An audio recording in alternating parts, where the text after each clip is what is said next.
Welcome to today's devotional message, brought to you by Trusting God Always. You prayed, you fasted, you waited, and still silence. Maybe this message is the sign you didn't know you needed. If these words meet you right where you are, like, share, and subscribe. It helps us reach more souls who need God's comfort. Comment below with your favorite Bible promise, or the one you're still holding on to in the waiting. Let's begin, and let His Word breathe new life into yours. You sit by the window, tracing patterns on the condensation with your finger. The glass is cool against your skin, mirroring the chill that seems to have settled deep within your bones. The house is quiet, too quiet. It's been this way for a while now. This pervasive stillness that isn't peaceful, but empty. It feels like a vast, silent room where your voice echoes and fades without reaching anyone. You've poured out your heart, again and again, into this seeming emptiness, offering up the same prayer you've whispered countless times before. Each word was sent heavenward with a desperate hope. A fragile faith clinging to the belief that God hears, that He will answer. Maybe it's a job you desperately need, a path to security and purpose that remains stubbornly hidden. Or perhaps it's a relationship that feels broken beyond repair, a chasm of misunderstanding and pain separating hearts that were once close. It could be a dream, a calling you felt stirring within you, now appearing to be slowly, painfully dying, fading like the last light of day. Or maybe it's a burden you've carried for so long your shoulders ache with the physical and emotional weight of it. A chronic worry or struggle that seems to have no end.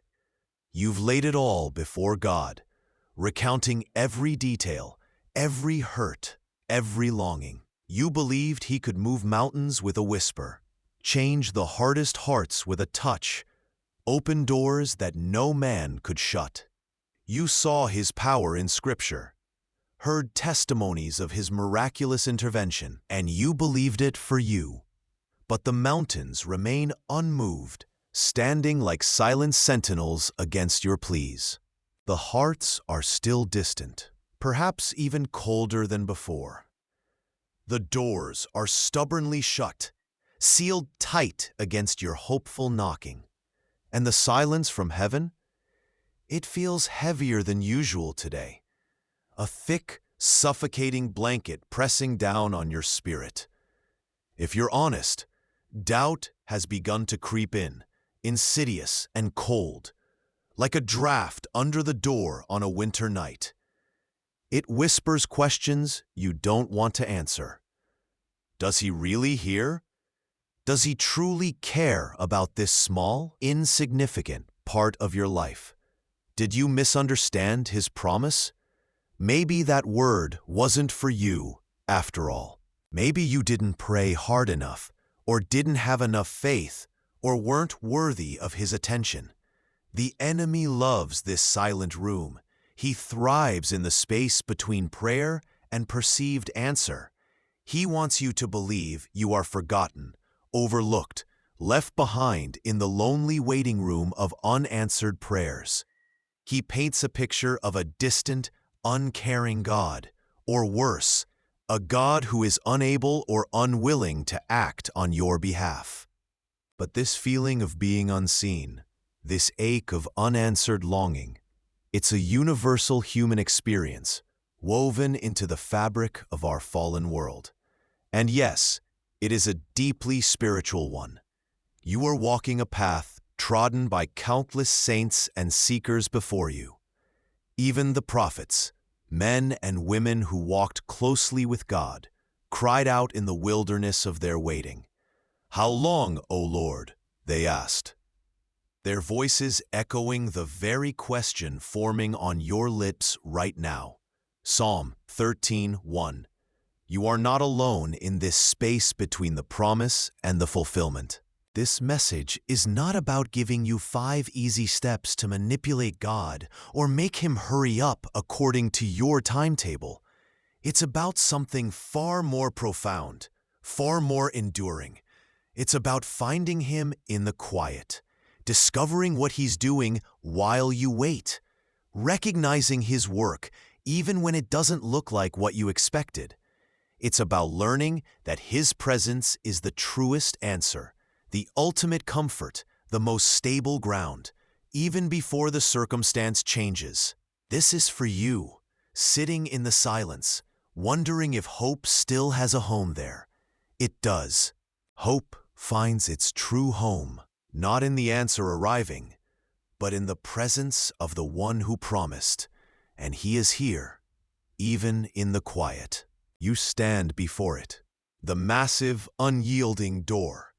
It represents that one thing you've been praying for, the breakthrough you desperately need.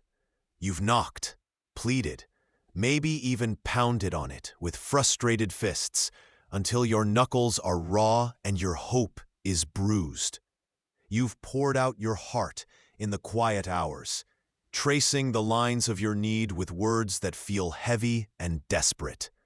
Others seem to have doors swinging open effortlessly, opportunities presenting themselves like gifts, prayers answered with swift, undeniable clarity.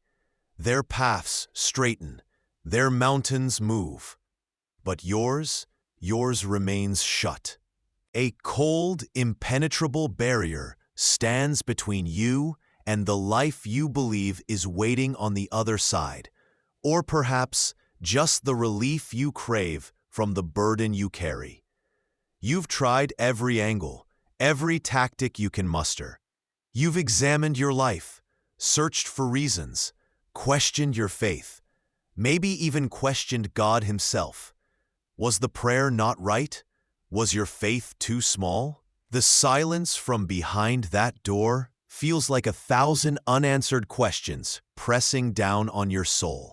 It's easy to drift into a spiritual wilderness here, where doubt whispers like a dry wind, suggesting God isn't listening, or worse, doesn't care.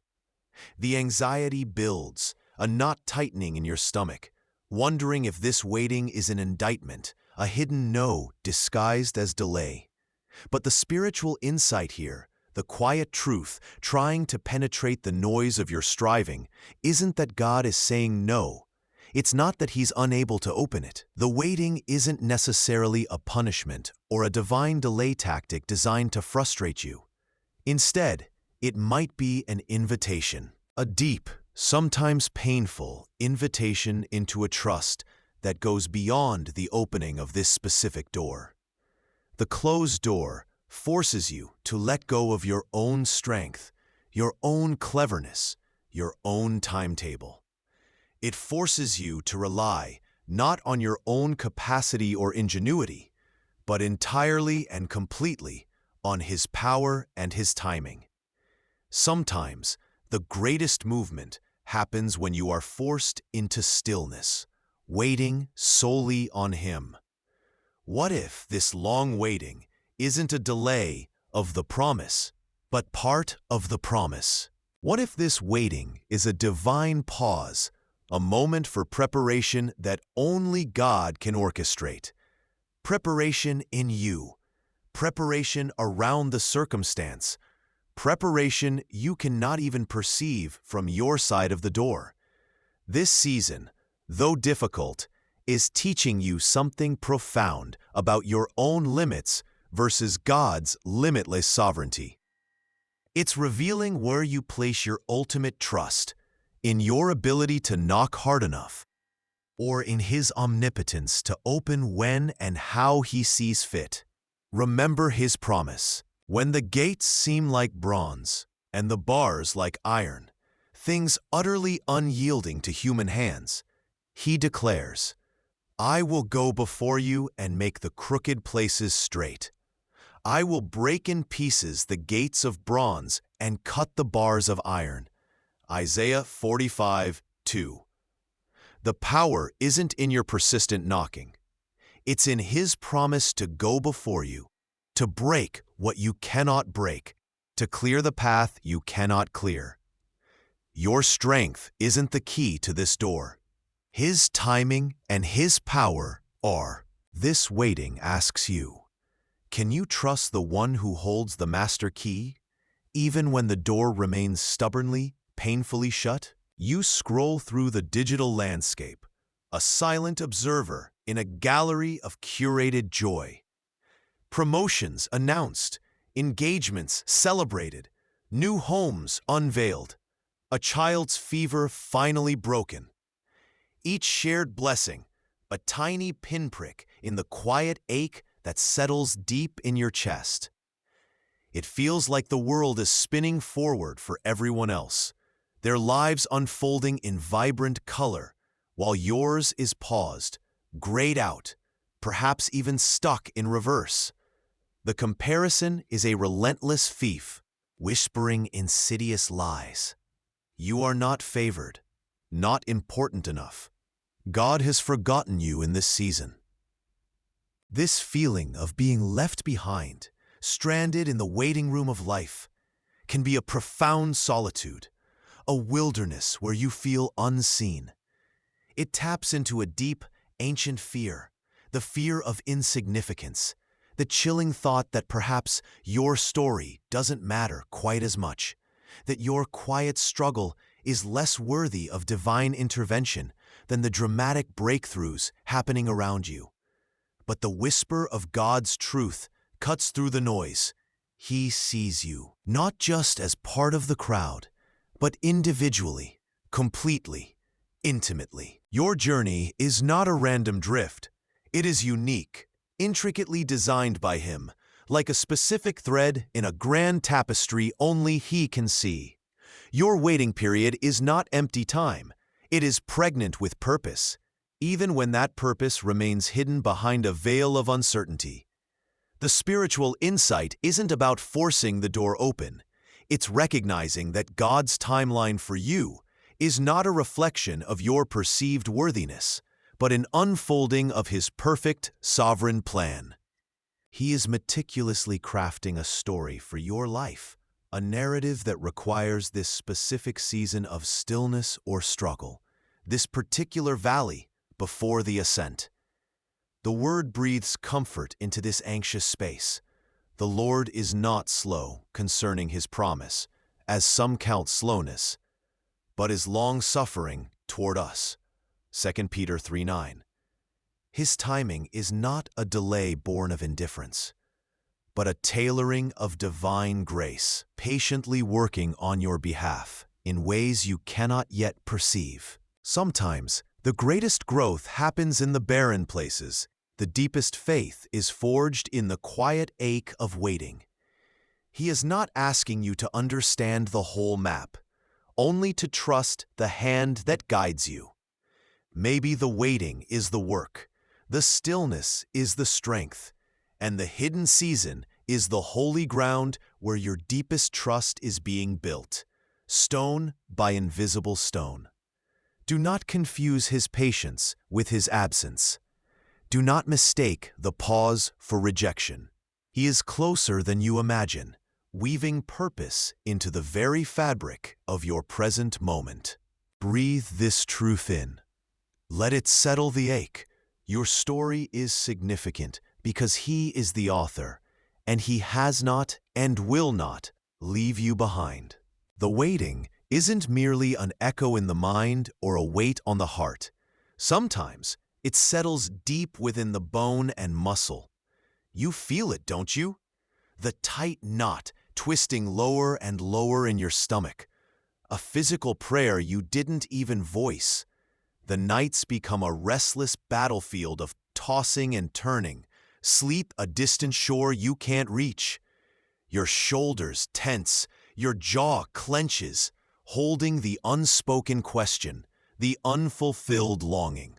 There's a constant hum of being on edge, ready, but for what or when, you have no idea. Your body itself becomes a vessel holding the tension of the unknown, the raw frustration of powerlessness against circumstances you cannot shift. You crave resolution, clarity, the ability to finally release that held breath that seems trapped in your chest, a physical manifestation of hope deferred. This deep physical manifestation of waiting, of the ache for what is not yet, reveals how intricately, how beautifully, and sometimes painfully, our spiritual state, our emotional landscape, and our physical self are woven together by the Creator's hand. This profound physical unrest, this bodily lament, points to a fundamental spiritual insight, the absolute necessity of true rest.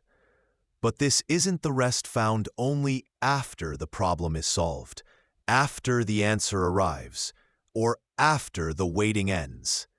It is a rest found now, in the very midst of the storm's tremor, a rest anchored not in resolution, but in the profound, unwavering presence of God Himself. It is learning, one trembling breath at a time, to quiet the racing heart, the buzzing mind, the aching body, by deliberately anchoring them in His peace, a peace that, as Scripture promises, transcends all earthly understanding. The restlessness often comes from our desperate, weary attempts to control the uncontrollable, to predict the unpredictable outcome, to force a timeline only God holds. Surrendering that relentless striving for control is not giving up. It is the courageous act of letting go into divine hands. It is the key to finding a profound, unshakable stillness in the very eye of the storm of waiting. Can you invite God into this physical ache, this specific knot in your stomach, this very moment of restless tossing? His word echoes across the millennia, a tender, powerful invitation into this physical space. Come to me, all you who labor and are heavy laden, and I will give you rest. Matthew 11:28. His invitation is not for the strong or the sordid, but specifically for the weary soul burdened by waiting, burdened by the physical weight of the unknown. And His rest?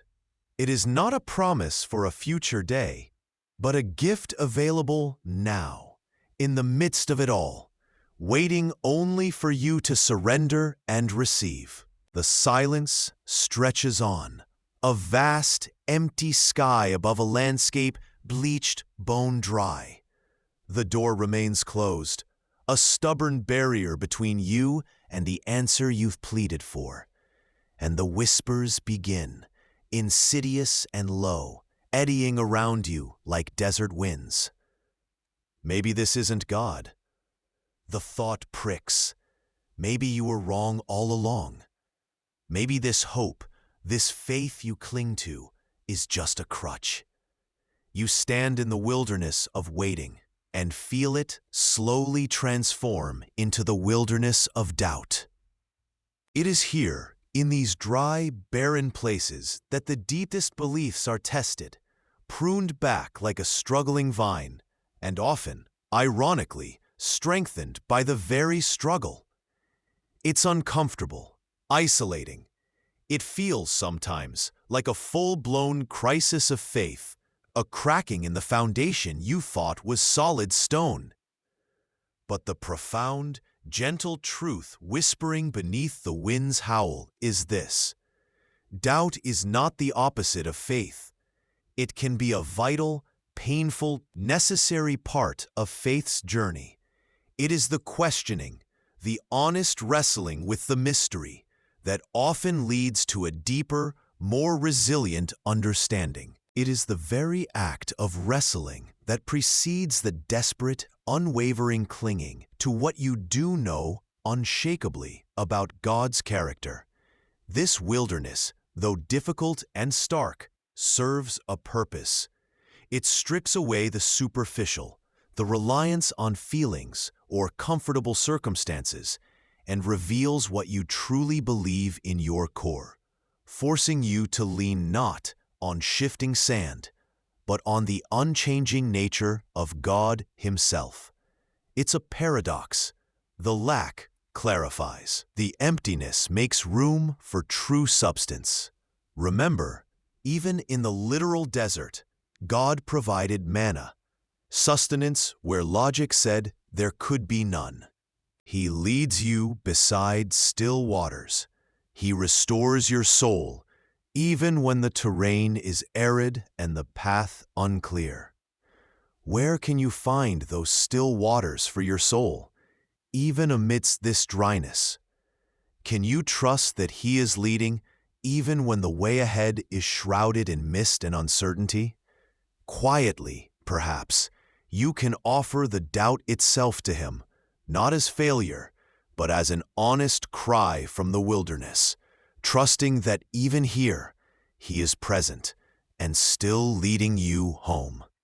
You sit in the stillness, the silence amplifying the tick-tock of a clock that feels like it's measuring not minutes, but the slow, agonizing drip of disappointed hope.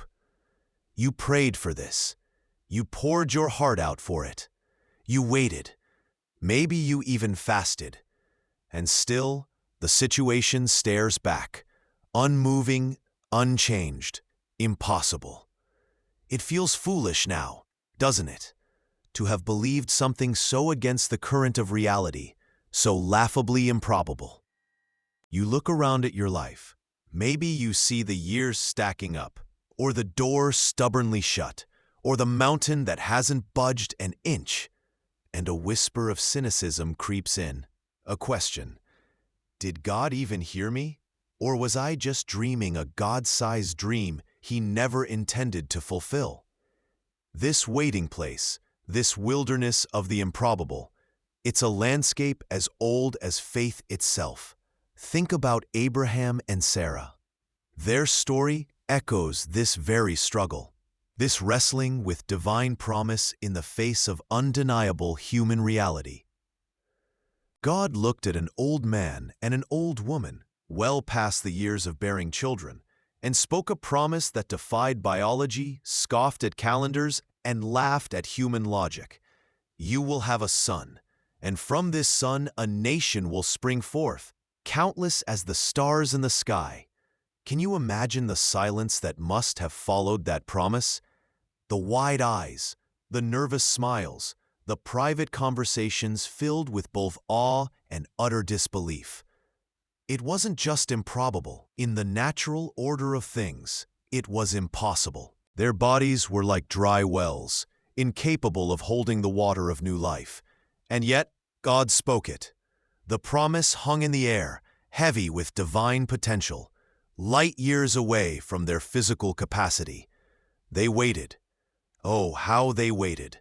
The seasons turned. Their hair turned gray.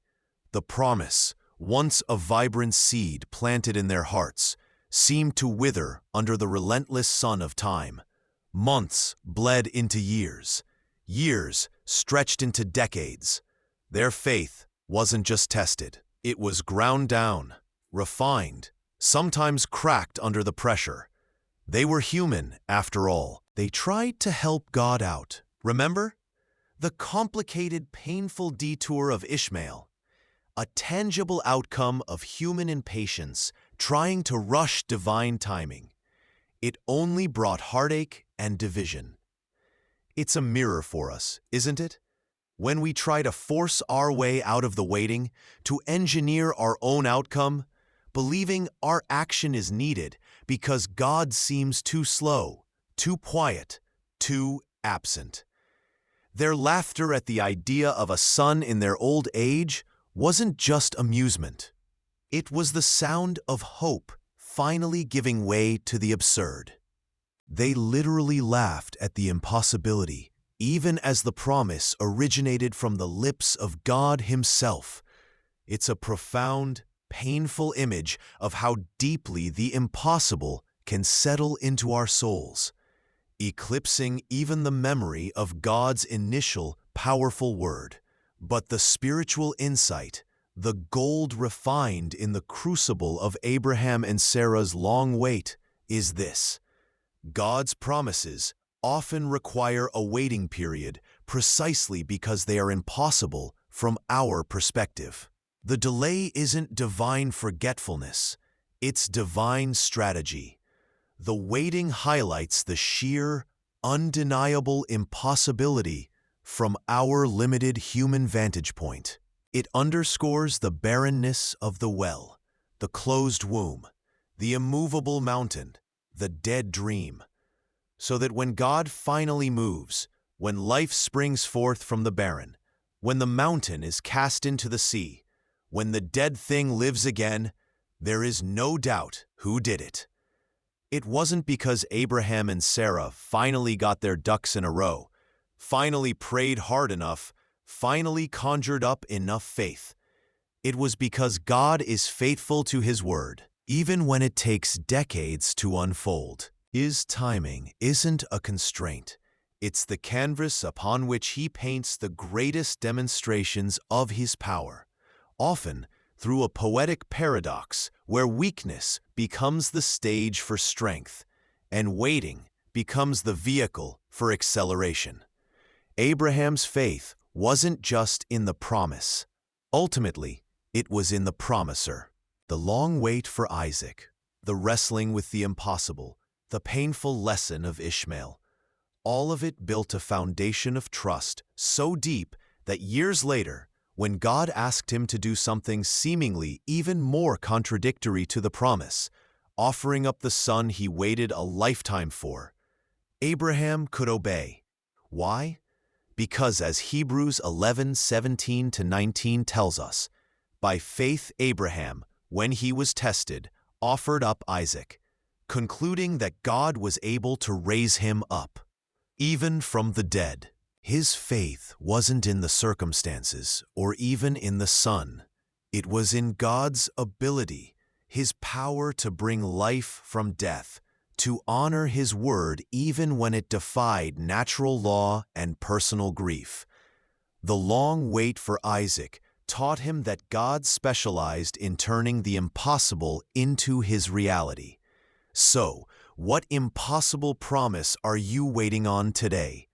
What situation in your life feels utterly barren, undeniably dead, a mountain that looms insurmountable? Maybe it's healing that hasn't come, a relationship that seems beyond repair, a financial breakthrough that feels laughable, but dream you buried years ago because reality said no.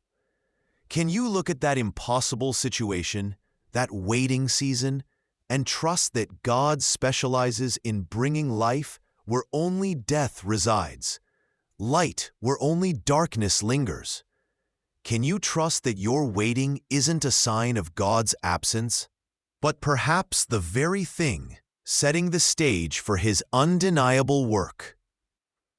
The wilderness you are in might just be the place where God intends to perform His most miraculous, impossible deed in your life, proving once and for all that it was Him, and only Him. Allow this reflection to settle. Your waiting is not wasted. It is the fertile ground for God's improbable glory. You sit in the silence, feeling the walls close in. You weren't supposed to be here. This wasn't the plan. You had a dream, a promise perhaps, a path you thought was clear. Now, you're in what feels like a pit, or maybe a prison, a place of waiting that tastes like injustice. Consider Joseph, a young man gifted with a divine dream, a vision of future prominence and influence, bowing sheaves and stars. His life felt destined for the mountaintop. Yet the jealous whispers of his brothers twisted fate, landing him not on a throne, but in a literal pit, then sold into the brutal reality of slavery in Egypt. He served faithfully in Potiphar's house, his integrity shining even there. He was a river flowing true, even through foreign sands. But the currents turned violent. Falsely accused, betrayed by the very trust he honored, he was thrown into the dungeon. Years passed, forgotten by the cupbearer whose dream he interpreted, languishing in darkness for a crime he never committed. His waiting wasn't a quiet pause. It was filled with hardship, injustice, the crushing weight of hope deferred pressing down like the prison stones.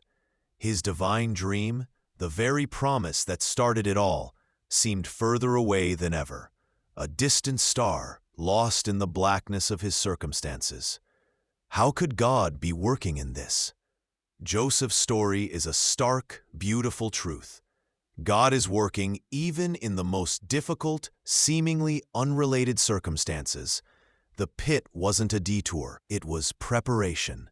The prison wasn't punishment, it was part of the positioning. God was using those hidden, painful years to shape his character, like a potter works the clay, teaching him reliance, not on human favor, but on divine faithfulness, and positioning him for the very role his dream foretold. The deep insight here is that God's timing often involves periods of testing and training in hidden places. Your current waiting place, no matter how unfair or forgotten it feels, might not be a wasteland, but God's training ground for the very thing He has promised. It's a place where hope learns its deepest resilience in the darkness. Where are you feeling stuck or unjustly held back today? Can you begin to trust, like Joseph eventually did, that what they meant for evil, God meant for good? Genesis 50:20, and that He is meticulously working, even in the shadows of your current situation, to bring about His profound purposes. He is building the man or woman needed for the promise He has given. You sit in the silence, wondering if your prayer was even heard. The wind taps the window, like God's whisper waiting for your stillness. You prayed, you fasted, you waited, and still, silence. Maybe this message is the sign you didn't know you needed. Welcome to today's devotional message from Trusting God Always. In a world that screams for instant answers, for linear progress, for promises fulfilled the moment they are spoken, we often find ourselves standing in the uncomfortable space between what was said and what is seen. You felt the stirring in your spirit, received that gentle nudge, maybe even heard a clear word, a promise, a calling, a sense of destiny. It felt like an anointing, a sacred oil poured over your head, marking you for something significant. A glorious moment, filled with promise, light, and the breathless anticipation of stepping into the future God had whispered about. But then, the path didn't lead to the throne. It led to the wilderness. It led to the cave. It's the story of David, isn't it? Young David, chosen from among his brothers, anointed by Samuel as the future king of Israel. Imagine that scene. The solemn prophet, the oil, the weight of destiny settling upon the shoulders of a shepherd boy. A moment bursting with divine affirmation, a promise undeniable. You might look at that moment and think, okay, surely the coronation is next week. But God's calendar often looks vastly different from ours. Instead of a palace, David found himself back in the fields, then briefly in King Saul's court, only to be chased out by a jealousy so venomous it twisted the reigning king into a relentless predator. Saul, once a protector, became a pursuer, hounds at David's heels. And so, David the anointed king began a different kind of reign, a reign over caves, canyons, and barren lands. Years. He spent years on the run, hiding in caves, dodging spear tips, and scouting parties. He lived like a fugitive, not because he was a criminal, but because he carried a promise that another man envied. His companions were not knights in shining armor, but outcasts, the distressed, the indebted, the discontented. A ragged assembly gathered around the Anointed One, seeking refuge alongside him. Can you picture it? The future king, huddled in a damp cave, surrounded by those society had cast aside, constantly in fear for his life. The waiting period between his anointing and his crowning as king was not a peaceful interval of preparation. It was long, perilous, and full of opportunities to lose faith, lash out in justifiable anger, or simply give up under the crushing weight of the contradiction between promise and reality. Perhaps you know that feeling. You hold a promise from God in your heart, for healing, for restoration, for a breakthrough, for a calling to be fulfilled. But your reality feels like a cave. It's dark, it's lonely, it feels like you're hiding from something, or maybe just hiding out. You see others seemingly walk effortlessly into their destinies, while you navigate the rough, uncertain terrain of your own wilderness season. There are moments of profound fear, of questioning, of looking at the circumstances and wondering, was that promise even real? Is God still with me in this cave? But here is where the spiritual insight, sharp and clear like desert air, begins to form. David's wilderness experience, his years running and hiding, were not a detour. They were the very path God used to forge the king Israel needed. That cave wasn't empty of God's presence. It was where David learned dependence so absolute, it became the bedrock of his faith. Every close call, every moment of desperation, every night spent under the stars or in a rocky crevice, stripped away self-reliance and pointed him back to his divine protector. The wilderness refined his heart, burning away pride, impatience, and self-sufficiency. It taught him compassion for the broken, those who joined him, discernment in the face of temptation. Twice he spared Saul's life, and resilience forged in the fires of hardship. The Psalms David wrote during this period are a raw, unfiltered window into this refining process. They are not polished, serene prayers. They are cries from the depths, expressions of fear, longing, confusion, and desperate need. I pour out my complaint before him. I tell my trouble before him. Psalm 142:2, written from a cave, yet woven throughout the anguish, is an unwavering declaration of trust. He wrestled honestly with his fear while affirming God's faithfulness. This is faith, not in comfortable circumstances, but faith clinging to the character of God when circumstances scream the opposite. This teaches us that our own wilderness seasons, our caves of waiting, hardship, or confusion, are often the places God uses most powerfully to build character, teach resilience, and deepen intimacy with Him. It is in the stripping away of the familiar, the comfortable, even the expected path, that we learn to hear His voice most clearly, not through the noise of success or busyness, but in the quiet desperation of need. The wilderness is not empty of God. It is often where we encounter Him in His most essential form, as sustainer, protector, and only hope. Reflect for a moment. Where is your current wilderness or cave? Is it a season of unexpected waiting? A period of loneliness? A battle with fear? A feeling of being overlooked or pursued? How is God, even in this uncomfortable space, using this season to reveal Himself to you and refine your character? He is not just waiting for you at the end of the wilderness. He is with you in it. Psalm 18:2, a declaration born from the crucible of David's trials, rings out, "The Lord is my rock and my fortress and my deliverer, my God, my strength, in whom I will trust." Can you find that kind of security in Him, even when you feel like you're on the run, hiding, and everything is uncertain? It is a security found not in the absence of trouble, but in the presence of the trouble slayer. It is a trust learned not when the promise is fulfilled, but in the long, hard road leading to it. The wait is not wasted, it is making you. The cave is not your tomb. It is often the sanctuary where God whispers His deepest truths. If these words meet you right where you are, like, share, and subscribe.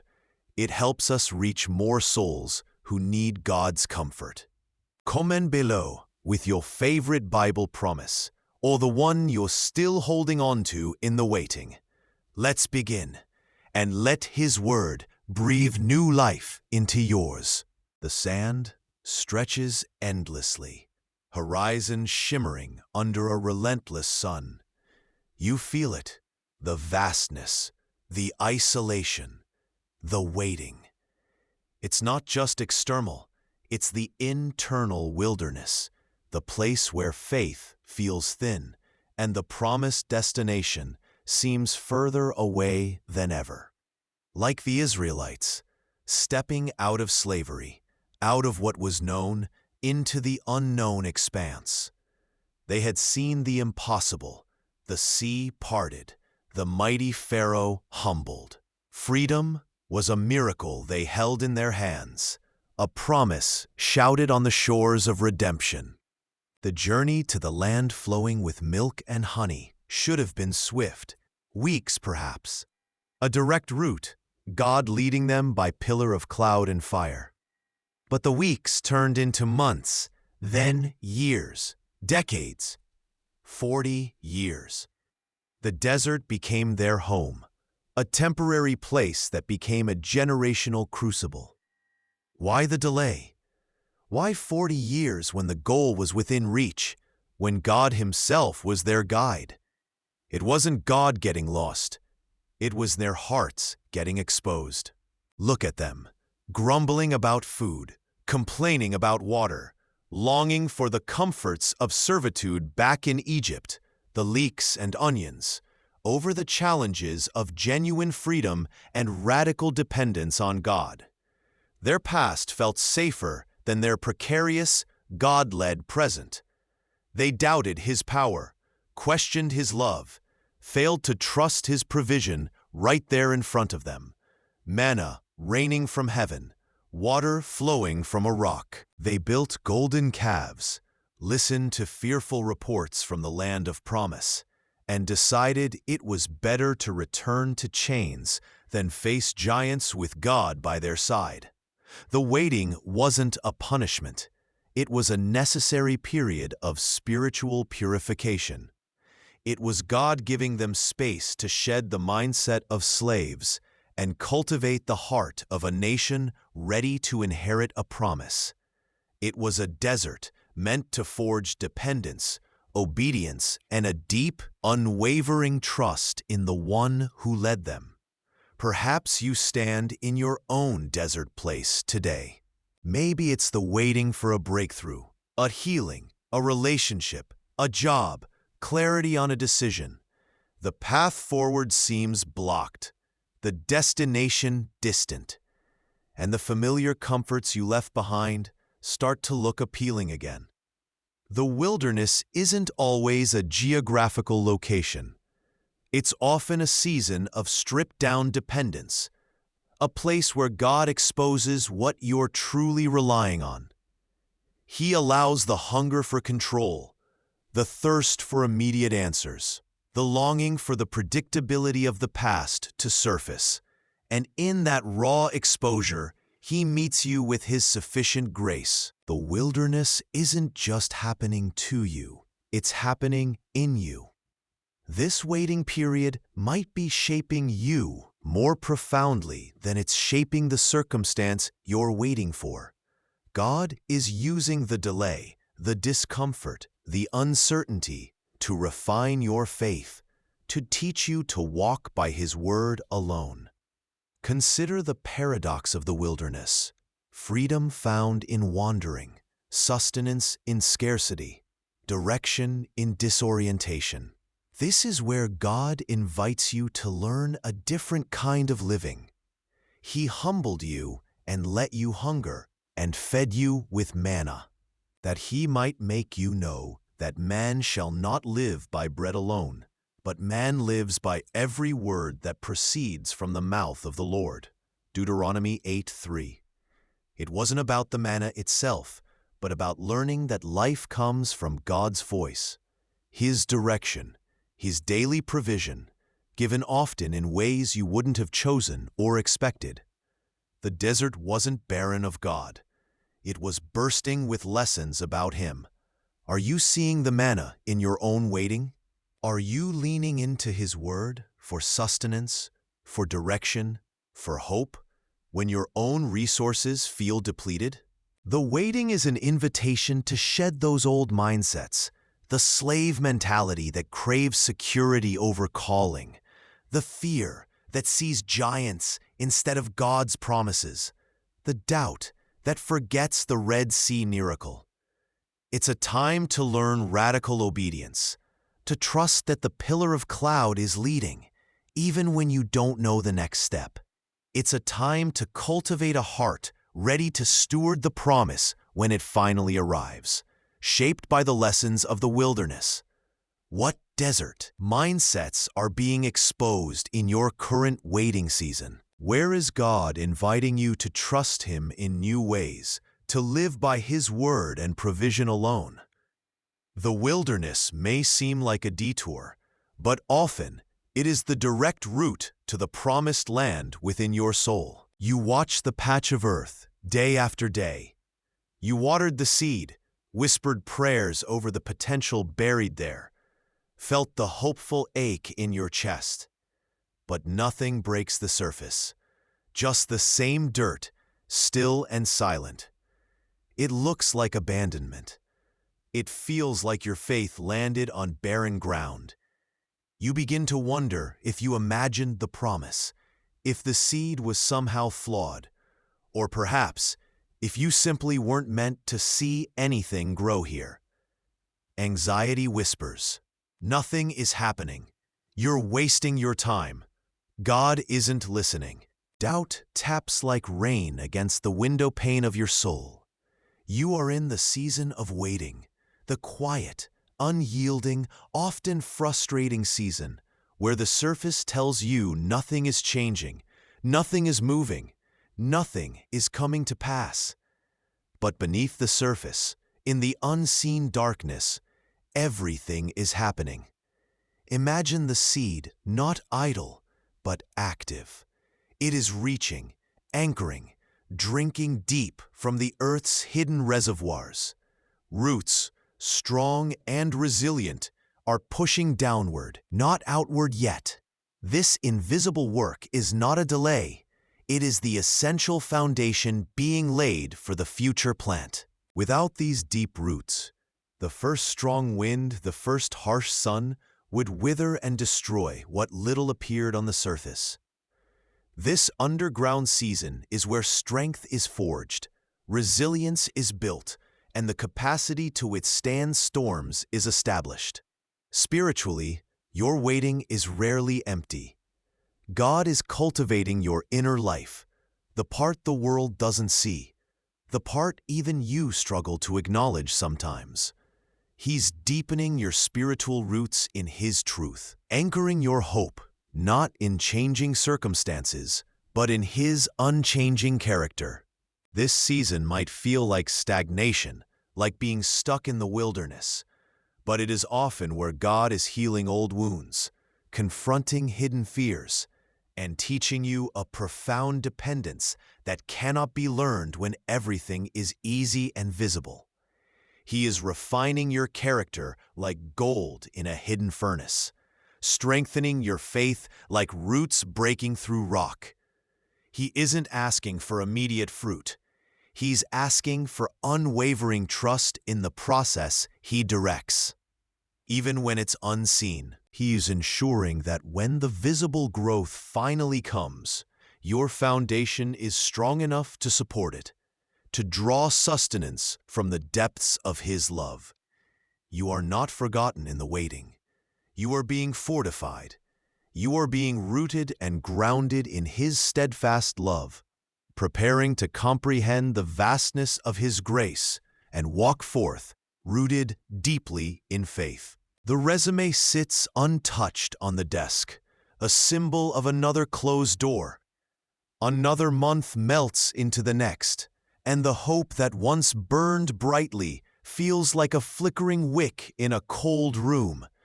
You find yourself whispering the familiar refrain, "If only I had that job, then I would feel secure. If only they loved me, then I would be worthy. If only this healing would come, then I would be whole." The waiting isn't just about the outcome, it's a relentless stripping away, revealing the raw fear that your worth is tied to what you achieve, what you possess, or what happens to you. This wilderness season wasn't the one you prayed for, but it's forcing a question you might never have asked otherwise. Who are you without that thing you so desperately desire? The silence in the waiting room of life can be deafening, echoing the lie that you are less than, overlooked, forgotten. It feels like you are adrift, your anchor lost somewhere in the churning waters of uncertainty. You see others sailing past, reaching their destinations, while you remain in the holding pattern, the same view day after day. This is where the enemy loves to whisper, sowing seeds of doubt and inadequacy. He wants you to believe that your value is a prize you must earn, a status conferred by circumstances. But God, in His infinite wisdom and relentless love, uses this very waiting to do a sacred work within you. He isn't just preparing the outcome, He is refining you. He is shifting your identity from the shaky ground of achievement or external validation to the bedrock of who He says you are. Consider the truth that shatters the chains of performance and outcome. See what great love the Father has lavished on us, that we should be called children of God. And that is what we are. 1 John 3:1. This isn't a title you earned. It's a glorious identity bestowed upon you by the Father's extravagant love. Your worth isn't measured by the job title on your resume, the ring on your finger, or the diagnosis on your chart. It is sealed by the finished work of Christ on the cross and secured by God's unchanging, unearnable love for you. This revelation is a wellspring in the wilderness, a lamp guiding you through the dark valley of waiting. It frees you from the gnawing anxiety of needing the outcome to define you, allowing you to rest in the profound, unchanging reality that you are beloved. In the waiting, God is teaching you to see yourself not as the one who lacks, but as the one who is lavishly loved, a child of the King, even when the outward circumstances suggest otherwise. Perhaps the greatest test in the waiting isn't what you are waiting for, but who you are choosing to be while you wait. Are you defining yourself by the lack or by the lavish love that calls you His own? Can you breathe deeply, even now, and whisper, "I am a child of God"? And that is enough. The silence stretches out, thick and heavy, wrapping around your unanswered prayers like a shroud. You see the blessing clear in your mind's eye, perhaps written on a vision board, spoken in hushed tones to a trusted friend, or whispered into the night sky. It feels so close, yet remains frustratingly out of reach. You've done the work, you've prayed the prayers, you've taken the steps, but the door doesn't open, the promise hasn't landed. And in the ache of that waiting, a quiet fear creeps in. Maybe God forgot. Maybe you weren't meant for this after all. But what if the delay isn't a sign of God's absence or your inadequacy, but a testament to His profound love and wisdom. What if the waiting room is not a punishment, but a necessary training ground? Sometimes God asks you to linger in the hallway because the very blessing you desire is a weight you're not yet equipped to carry. The glorious outcome, if received too soon, could overwhelm you like a flash flood, sweep you off your feet, distract you from what truly matters, or even, in its sheer power, cause unintended harm. Imagine a seedling, desperate to become a mighty oak. If granted its full stature overnight, its roots would be too shallow to withstand the first strong wind, its bark too thin to resist the elements. It needs time in the earth, hidden, unseen, developing the deep, strong roots and sturdy trunk required to bear the weight of its future canopy. You too are in a season of hidden growth. That dream job might demand resilience you haven't yet forged in the fires of disappointment. That longed-for relationship might require a level of emotional maturity and self-awareness that only solitude or past hurts could cultivate. That platform, that ministry, that influence you crave, it might require a bedrock of humility and character that the pressures of visibility could easily crack if built too soon. God, in His perfect wisdom that sees the end from the beginning, knows precisely what you need not just to get the blessing, but to steward it well. He knows the character required to handle success without pride, to navigate influence with integrity, to manage resources wisely, to love deeply through vulnerability. The waiting period isn't about the blessing sitting on a shelf, waiting to be polished. It's about you being refined, strengthened, and prepared to receive, hold, and multiply what He intends to give. This is the profound spiritual insight that can transform your wilderness season into a workshop. God's timing is not solely about preparing the promise, but about preparing you for the promise. The delay is a divine equipping season. He is building capacity within your soul, honing your skills, deepening your wisdom, cultivating the humility needed to remember where every good and perfect gift comes from. The waiting can feel like an emptying, a stripping away, a time when your hands feel empty and your potential seems dormant. Yet, in this very emptiness, God is creating space. In this perceived stripping, He is refining. The lack you feel today might be the very thing teaching you dependency on Him, building the muscle of faith that you will need when the fullness arrives. Consider Psalm 138:8. The Lord will fulfill His purpose for me. Your steadfast love, O Lord, endures forever. Do not forsake the work of your hands. This isn't just a promise about the external purpose He has for you, but a promise about the work He is doing within you. He is not forsaking you, His beloved work of art, even when you feel unfinished or unseen. The hands that molded you are still shaping you, smoothing the rough edges, strengthening the core, preparing you for the masterpiece He intends you to be. Allow yourself a moment to breathe this truth in. The waiting isn't wasted. The delay isn't denial. It is preparation. What skills, character traits, or deep-seated wisdom might God be cultivating in you right now, in this very season, in preparation for the beautiful, significant what's next He has ordained? Is it patience, resilience, deeper empathy, a stronger prayer life, humility, a truer sense of self-worth, grounded in His love, not fleeting achievement?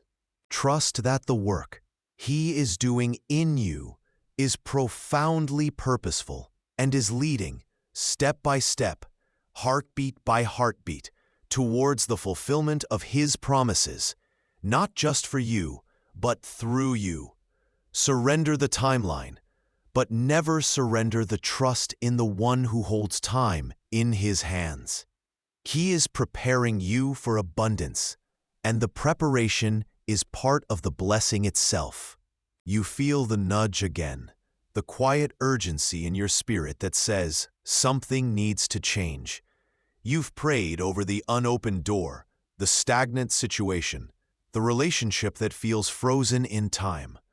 You've searched your own heart, asked what you need to do, what you need to learn, what you need to surrender. And yes, God is always refining you, preparing you, shaping you in the crucible of your waiting. But sometimes the pause isn't solely about your preparedness. Sometimes the universe itself is waiting. Imagine a vast, intricate clockwork, hidden from view, its gears turning on scales you cannot comprehend. God isn't just working on your single gear. He is aligning countless mechanisms across the globe. Perhaps the job you're praying for isn't open yet, not because you lack skill, but because the right person needs to transition out, or the perfect colleague needs to be hired first. Someone God has been preparing on a different continent. The strained relationship hasn't healed because the hearts on the other side aren't ready to soften, and only God's gentle, unseen work can bring that about in His perfect timing. The pathway forward is blocked, not because the path itself is denied, but because God is still orchestrating circumstances, people, and places you may never even know exist, bringing them into divine alignment. He is the master weaver, not just of your single thread, but of the entire tapestry. He sees the pattern unfolding across dimensions invisible to your eye. His vast sovereignty means He is not limited by the edges of your immediate reality, nor by your perception of time. He holds the beginning and the end simultaneously, coordinating events on a scale that dwarfs human planning. Your waiting, that uncomfortable stillness you feel, might be the crucial moment God needs to move other essential pieces into place, preparing the ground not just for you, but also preparing everything else around you for when the moment is right. This is where faith deepens beyond understanding. God isn't asking you to solve the puzzle of the delay, but to trust the one who holds all the pieces. It's a release of control, a surrender of the frantic need to map out every reason for the pause. Can you let go of needing to understand all the whys and wherefores? Can you release the heavy burden of trying to figure out God's cosmic strategy? He reminds us, "For my thoughts are not your thoughts, nor are my ways your ways, says the Lord. For as the heavens are higher than the earth, so are my ways higher than your ways, and my thoughts than your thoughts." Isaiah 55:8-9. His perspective infinitely transcends yours. The stillness you experience isn't emptiness. It's the silent, powerful work of God aligning the unseen. Trust His vast good purpose, even when the unfolding remains a mystery. Your heart races, mapping out every possible scenario, each one a potential roadblock on the path you desperately need to see clear. The silence of the waiting feels deafening, amplifying the drumbeat of your own anxiety.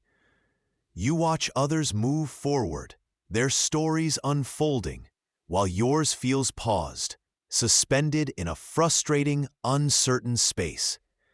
It's easy to believe peace is a prize awarded only after the trial is over, after the answer arrives, after the storm finally passes and the sun breaks through the clouds. You tell yourself, "I can finally breathe when..." But that when feels infinitely far away, leaving you breathless in the meantime. This is the wilderness of waiting, a place where the enemy loves to whisper doubts and feed your fears. He tells you peace is a luxury you can't afford until everything is settled, until you have control, until you know the outcome. But the truth God offers is a quiet, powerful rebellion against that lie. His word reveals a profound spiritual reality. Peace isn't the reward for the waiting. It's a gift available within it. It's not found in the resolution, but in the surrender. This is the gentle paradox of faith. You gain everything when you let go of the need to control anything. Think of the disciples in the storm, tossed by waves, fearing for their lives, while Jesus slept peacefully in the boat. His peace wasn't dependent on the calmness of the sea. It flowed from his unwavering connection to the Father. And that same connection, that same peace, is offered to you now. It's a deep-seated stillness, an anchor for your soul in turbulent waters. That comes not from understanding God's plan, but from trusting God's character. It's shifting your gaze from the problem that looms large to the provider who is larger still. The Apostle Paul, who knew waiting, imprisonment, and uncertainty intimately, didn't say, "When all your troubles are gone, then you will have peace." He wrote, "Be anxious for nothing, but in everything by prayer and supplication, with thanksgiving, let your requests be made known to God.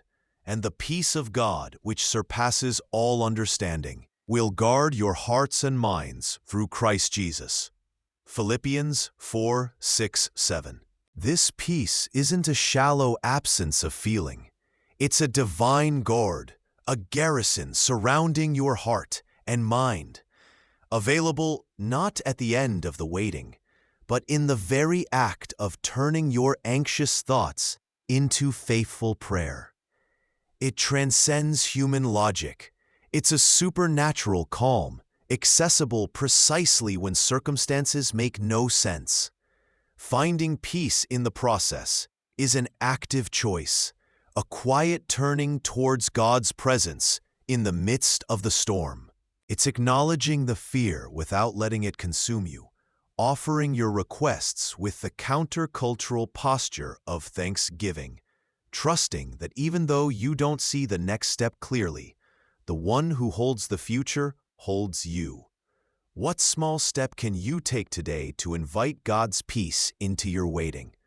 What anxious thought, what unanswered question can you surrender into His care, trusting that His peace, which surpasses all understanding, is ready to stand guard over your heart and mind right now?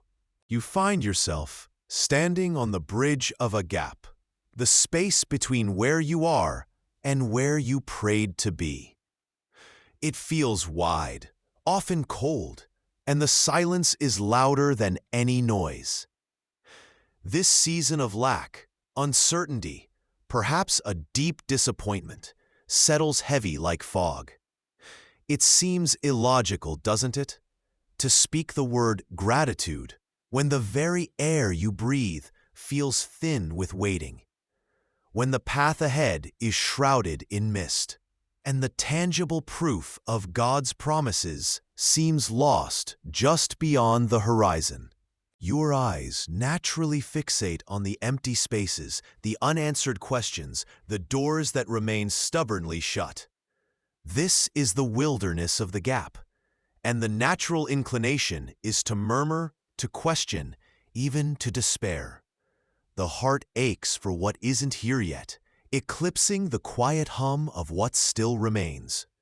Yet right here, in this counterintuitive space, a radical act of faith waits to be discovered: the cultivation of gratitude. It's not about pretending the pain isn't real or that the lack isn't keenly felt. It's about actively choosing where you direct the gaze of your soul. It is a brave decision to look not only at the void, but to turn your head slightly and see the smaller, often overlooked blessings that are stubbornly present.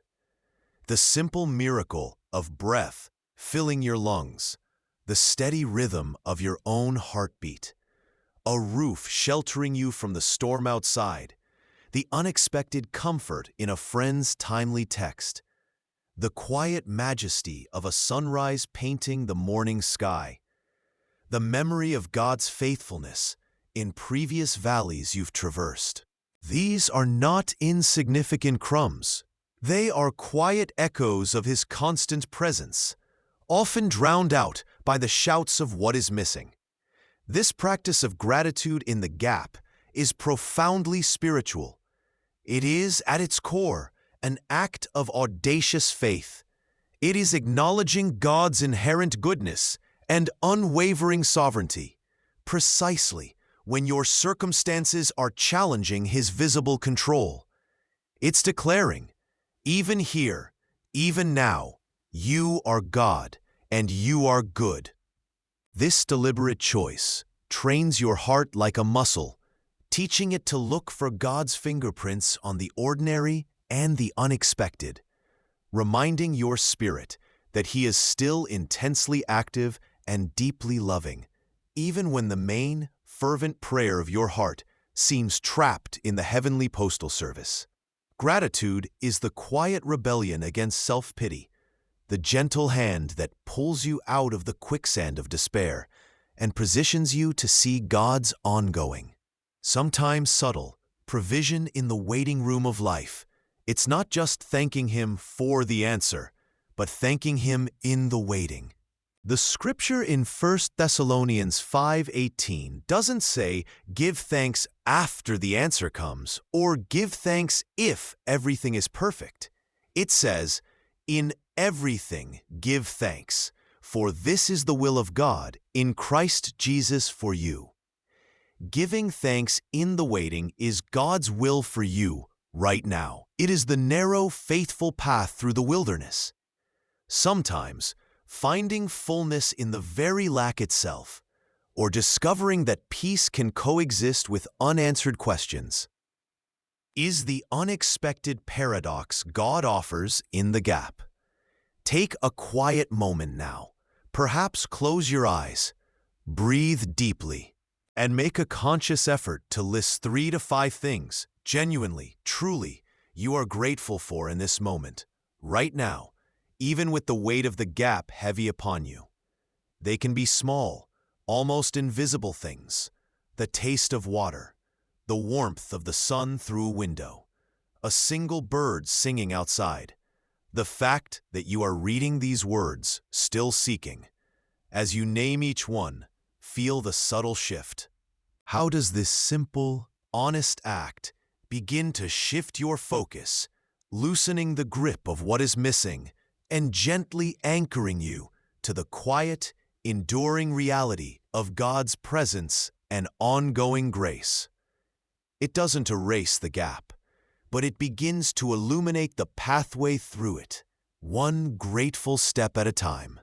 You sit in the quiet space you've carved out, perhaps a corner of your living room, maybe the passenger seat of your car pulled over, or the edge of your bed before the world rushes in. You've laid it all out before God, the plea, the worry, the desperate hope. You've waited and waited. The silence presses in. It's so easy in this waiting, in this quiet, to feel utterly alone, perhaps even abandoned. Where is the booming voice? Where is the undeniable sign? The sky remains vast and empty. The practical problems remain stubbornly real, and the expected miracle hasn't arrived. It feels like you're shouting into a void, and the echoes that return are just your own fears bounced back at you. The heart aches with a specific kind of loneliness when it seeks God and seems to find only the quiet rustle of leaves outside or the hum of distant traffic. Doubt, like a persistent vine, begins to creep in, whispering insidious questions. Did He hear? Does He care? Are you even doing this right? Is faith just a beautiful story, not a living reality? Just because you don't hear a loud voice, one that silences all the noise and leaves no room for questioning, or see a dramatic, undeniable miracle, the kind that parts seas or moves mountains in plain sight, doesn't mean God is absent. It doesn't mean He hasn't moved or spoken. Often, God speaks and moves not in hurricanes, but in whispers. Not in earthquakes, but in quiet nudges. Not in blazing fires, but in subtle signs that require an attentive heart, a quieted spirit, and trained eyes to notice. These aren't always the grand gestures we pray for, but they are breadcrumbs nonetheless, left by a loving Father who is closer than your own skin.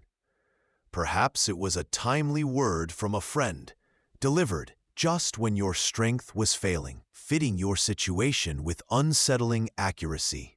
Maybe it was a passage in Scripture, read countless times before, that suddenly leaped out at you, the words illuminated as if by a divine spotlight, speaking directly to the ache in your chest. It could have been a quiet sense of peace settling over you during prayer, unbidden and inexplicable given the chaos around you, a gentle anchor in the storm. Or perhaps it was a small, unexpected provision, a bill you worried about suddenly covered, a needed item appearing just when you thought you couldn't afford it, a burst of energy when you felt utterly depleted. Sometimes, His presence is most clear in a door you didn't want opened, a path you resisted, closing decisively, only later revealing it was for your protection or redirection. These are not insignificant events. They are not mere coincidences in a random universe. They are not just the ebb and flow of life. They are the fingerprints of God, the soft brush of His robe as He passes by, the sound of His gentle breathing beside you in the dark. They are the quiet ways He reminds you that you are seen, you are heard, and you are held. The spiritual insight here is profound and life-altering. God's presence is constant, unwavering, always available, even when it feels most hidden. It is a foundational truth, like the bedrock beneath the shifting sand. Learning to recognize His gentle hand in the small things, in the almost imperceptible nudges and quiet confirmations, builds a profound and resilient faith for the big things, the mountains that need moving, the giants that need facing. It trains your spiritual ears to discern His quiet guidance above the clamor of anxiety, the shouts of doubt, and the endless noise of the world's demands. It trains your eyes to see His fingerprints everywhere, in the beauty of creation, in the kindness of strangers, in the inner strength you didn't know you possessed, in the very breath in your lungs. The waiting, which feels like a barren wilderness, becomes fertile ground. It becomes a sacred time to practice discerning His voice, His movement, His presence, above all the competing sounds of fear and impatience. It is in the stillness that the whispers become clearer, in the slowing down that the subtle signs are noticed. Think back over the past few days, the past week. Where have you seen hints of God's presence or provision in your life recently? Even if they felt small, like a tiny seed dropped into the soil. A moment of unexpected joy. A burden that felt lighter than it should have. A comforting word. A sudden clarity on a small decision. A feeling of being guided almost invisibly. Psalm 145:18 offers a timeless truth.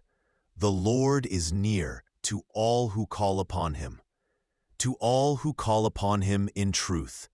He is near. He is closer than you might feel in your moments of doubt or loneliness.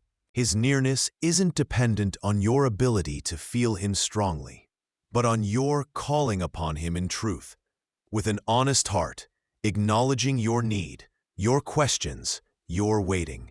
Cultivate an awareness of His quiet closeness. Look for the breadcrumbs. Listen for the whisper that can calm the storm within. He is here. You sit in the quiet room. The door you've stared at for so long remains closed. The silence, perhaps, still feels vast, stretching out like an empty desert road. The uncertainty? It might still cling to you like damp air. You have walked through the landscape of waiting, tracing its contours, feeling the weight of its minutes, hours, seasons.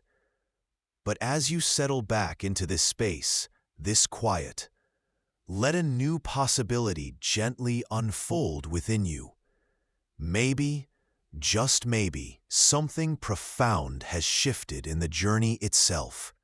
The waiting is not an empty void. It is a sacred space, veiled and mysterious, where the unseen work of God is unfolding with divine precision. He is working in the deep places of your heart, refining the soil, planting seeds of resilience you didn't know you possessed.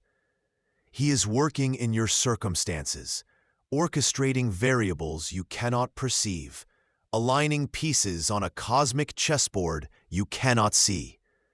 And most breathtakingly, He is working within the framework of His perfect plan, a blueprint that spans eternity, reaching far beyond the confines of this single room, this single closed door, this single season of waiting. The core message whispers back to you, a truth echoed through centuries of faith.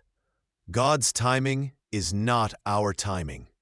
His ways are higher than ours. This isn't a platitude meant to dismiss your pain. It is an invitation to trust in a wisdom infinitely greater than your own. He is the master architect. He holds the complete blueprint for your life, not just the current floor plan you can see. He knows exactly when the foundation beneath you is strong enough to bear the next level of construction. He knows precisely when the materials, the lessons learned, the character forged, the resources gathered are truly ready. And He knows the perfect sovereign moment to swing open the door, revealing the next breathtaking phase of the building project. Your waiting is not a delay. It is an active, essential part of His building process. It is refining you, like precious metal purified by fire. It is preparing you, equipping you for what lies beyond the closed door. It is aligning everything, your heart, your path, the external circumstances, for a future that is ultimately, absolutely, for your deepest good and His greatest glory. This truth does not erase the ache of waiting. It doesn't mean the silence will always be easy to bear. But it means the waiting is never, ever meaningless. You are not forgotten in this quiet room. You are not stuck in limbo. You are held, cradled in the vast, gentle palm of the One who orchestrates the turning of stars and the unfolding of moments, who loves you with an everlasting love that preceded time itself, and who is faithfully, meticulously, bringing every single promise He has whispered over your life to breathtaking completion in its perfect, divine moment. Even in the deepest silence, when the air feels still and God seems distant, His presence sings over you. It is a lullaby of assurance, a melody woven with truth. You are seen, you are loved, and you are precisely, exactly right where you need to be for Him to do His greatest, most beautiful work. Trust the architect. His timing is not slow. It is perfect. To walk in trust is not to see the entire road, but to take the next step, knowing the guide. It is exchanging the fragile map of your own understanding for the infinite wisdom of the one who designed the terrain. This hidden season, this time behind the closed door, is not a pause in your story. It is the sacred ground where your holy story is being written, line by line, refined by faith. You didn't need to see the end, just to trust the author, and that was always enough.